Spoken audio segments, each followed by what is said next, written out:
A journey to the end of the universe. दोस्तों, जैसा कि आप सब जानते हैं, अभी इस दुनिया में जिस तरह का माहौल चल रहा है, हर देश अपने आप को एक बड़ी शक्ति साबित करने पर लगा हुआ है। लेकिन क्या आपने कभी सोचा है कि ये छोटी छोटी टेरिटरीज जो कि आपस में इस तरह लड़ रही है, जब उन्हें एहसास होगा कि इस ब्रह्मांड में वो कितने ज्यादा अकेले हैं, तो उनका क्या होगा? इस बात को हम सभी जानते तो हैं, लेकिन कभी इस बारे में सोचते नहीं। जरा सोचिए इस ब्रह्मांड की अनगिनत दुनियाओं के बारे में। अगर हम हमारे वजूद की बात करें तो पृथ्वी इस पूरे ब्रह्मांड का 1% पूरा हिस्सा भी नहीं घेर पाती।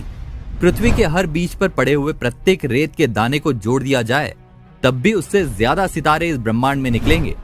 लेकिन क्या आपने कभी सोचा है कि कभी ऐसा हो पाएगा कि आप ब्रह्मांड में उस जगह तक पहुंच पाएंगे जहां ब्रह्मांड का अंत छुपा है? क्या हम कभी उस जगह तक पहुंच पाएंगे जहां से इन सबकी शुरुआत हुई थी? दोस्तों, सुनने में तो यह किसी हॉलीवुड की फिल्म जैसा लग रहा है, लेकिन हॉलीवुड की फिल्म भी इतनी रोचक नहीं हो सकती जितनी रोचक ये वीडियो होने वाली है। इस वीडियो में हम बात करेंगे पृथ्वी के सर्वनाश से लेकर ब्रह्मांड के अंत तक के बारे में। ये वीडियो देखने के बाद शायद आप अपने पर्सनल इशू भूलकर इस दुनिया को अलग नजरिए से देखने लगें। इस यात्रा को शुरू करने से पहले हमें एक स्पेशल स्पेसशिप की जरूरत होगी। दरअसल दोस्तों, ऐसा स्पेसशिप अभी तक बनाया नहीं गया है जिससे इस ब्रह्मांड को पूरी तरह से एक्सप्लोर किया जा सके। आपको जानकर हैरानी होगी कि अगर हम हमारे सबसे तेज स्पेसशिप से भी इस दुनिया को एक्सप्लोर करेंगे, तब भी हम इस जन्म में ज्यादा से ज्यादा अपने सौरमंडल के बाहर निकल पाएंगे। ब्रह्मांड के अंत तक पहुंचने के लिए इंसानों की कई पीढ़ियां लग जाएंगी, लेकिन इंसानों को कल्पना करने से नहीं रोका जा सकता है। और ये फोन या लैपटॉप जिस पर आप ये वीडियो देख रहे हैं, ये भी उसी कल्पना का ही नतीजा है। इंसानों को कल्पना करते रहना चाहिए, इसलिए आज कल्पना करते हैं एक ऐसे स्पेसशिप की जो कि हर सेकंड अपनी स्पीड बढ़ाता रहे। हर सेकंड उसकी स्पीड 10 मीटर प्रति सेकंड के हिसाब से बढ़े, यानी कि पहले सेकंड अगर वो 10 मीटर प्रति सेकंड पर है तो अगले ही सेकंड वो 20 मीटर प्रति सेकंड पर हो, और इसी हिसाब से वो बढ़ता रहे। वैसे तो ऐसा स्पेसशिप बनाना दुनिया का सबसे ज्यादा मुश्किल काम है, लेकिन अगर हम थ्योरी ऑफ रिलेटिविटी के हिसाब से चलें तो ये ज्यादा मुश्किल काम नहीं होने वाला है।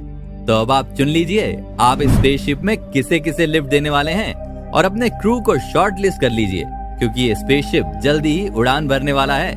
दोस्तों, इस स्पेसशिप के शुरू होते समय ये काफी धीरे लग सकता है, लेकिन इसकी लगातार बढ़ती हुई स्पीड आपको कई सारे फैक्टर्स में मदद करने वाली है।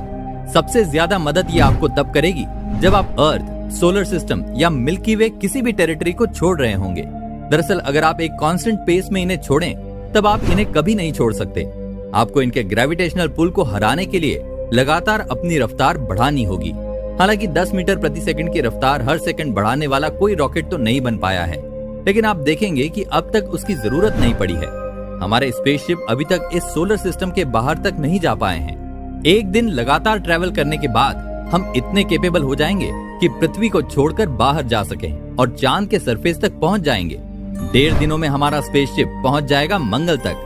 3 हफ्ते लगातार ट्रैवल करने के बाद हम पहुंच जाएंगे सोलर सिस्टम के बाहर। दोस्तों, आपको बता दूं कि 10 मीटर प्रति सेकंड लगातार रफ्तार बढ़ रही है, और तब जाकर हमें 3 हफ्ते लगे सोलर सिस्टम को पार करने में। ऐसे में क्या आप अंदाजा भी लगा सकते हैं कि सोलर सिस्टम के बाहर जाना एक नॉर्मल स्पेसशिप के साथ कितना ज्यादा मुश्किल काम हो सकता है? सोलर सिस्टम को पार करने के बाद जो चीजें हमें नजर आने वाली हैं, वो हमें हैरान कम और परेशान ज्यादा करेंगी।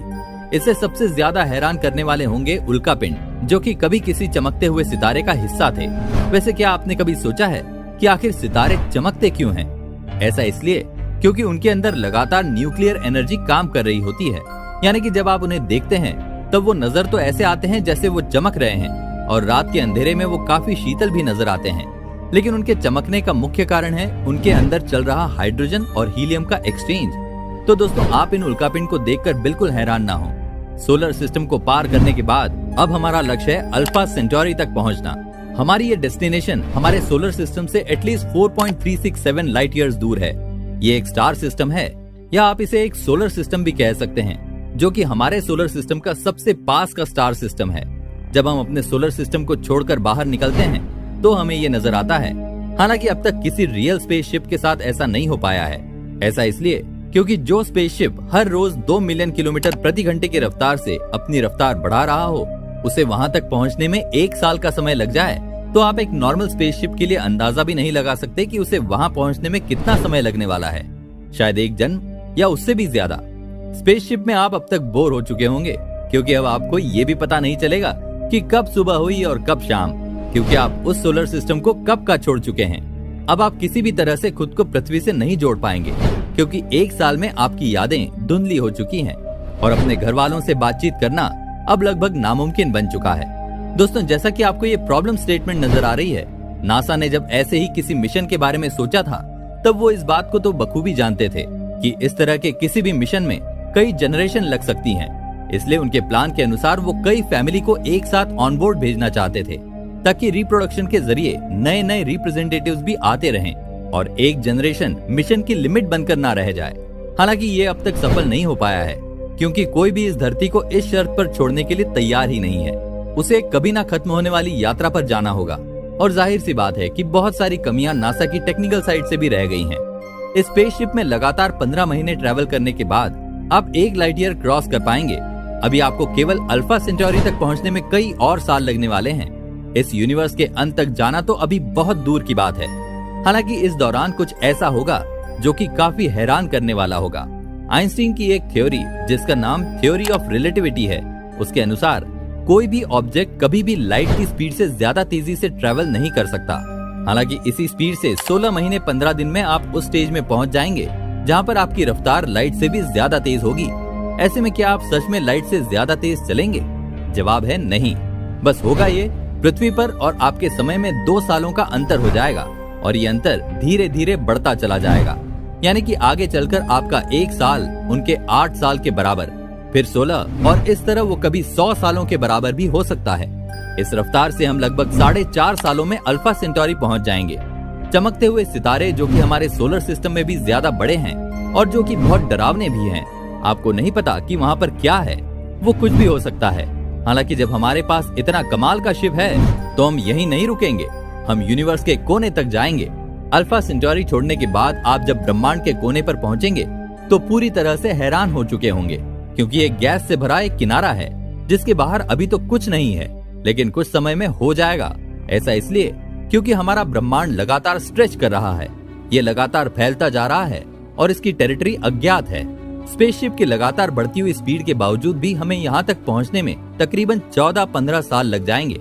14-15 सालों के बाद जब हम यहाँ पहुँचेंगे, उसके बाद हमें वापस जाना होगा पृथ्वी की तरफ। हम फिर से वही ड्रिल पार करते हुए पृथ्वी पर वापस आ जाएंगे, लेकिन जब हम पृथ्वी पर वापस आएंगे तो सब कुछ बदल चुका होगा।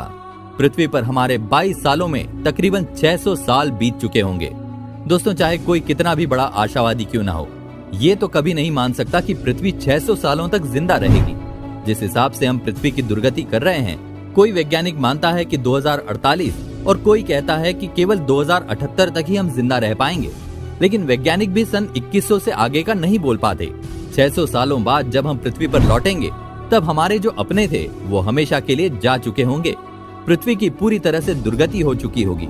ओजोन लेयर के फटने से लेकर ऑक्सीजन खत्म होने तक सब कुछ हो चुका होगा, और शायद पृथ्वी पर बहुकोशिकीय जीवन भी खत्म हो चुका हो, यानी कि पूरी तरह से हमेशा के लिए सब कुछ समाप्त। और स्पेसशिप पर बचे हुए क्रू के लोग, क्या पता दुनिया पर बचे हुए आखिरी लोग हों।